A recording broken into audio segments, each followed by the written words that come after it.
காலத்தால் அழியாது, ஒரு சிறு காவியத்தால் எல்லாம் மாறிவிடும். அந்த மாதிரி பல பேருடைய விஷயங்கள் எடுத்தோன ஏனதான இருக்கும். ஆனா அதனுடைய முடிவு ரொம்ப அழகாக இருக்கு.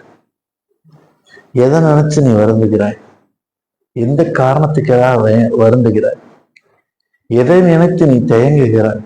இந்த சுற்றுப்புறம் எல்லாம் சும்மாதான். இன்று நீ ஜெயிச்சா பேசுவாங்க, தோத்தனைனா ஏசுவாங்க.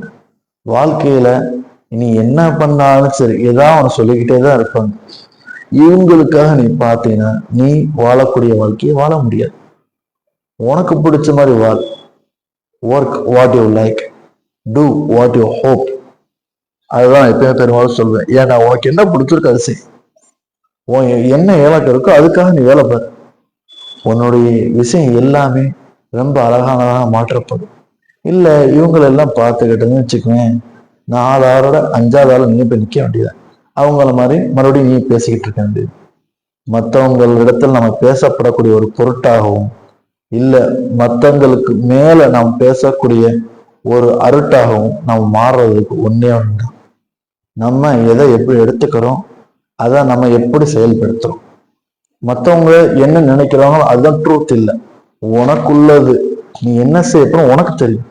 தலக்கணத்தோட இருக்கியா, இல்லை பெருமையோட நடக்கிறியா, இல்லை வாழ்க்கையில எதை செய்து முடிக்க போகிற, என்னத்துக்காக நீ இங்க இருக்க?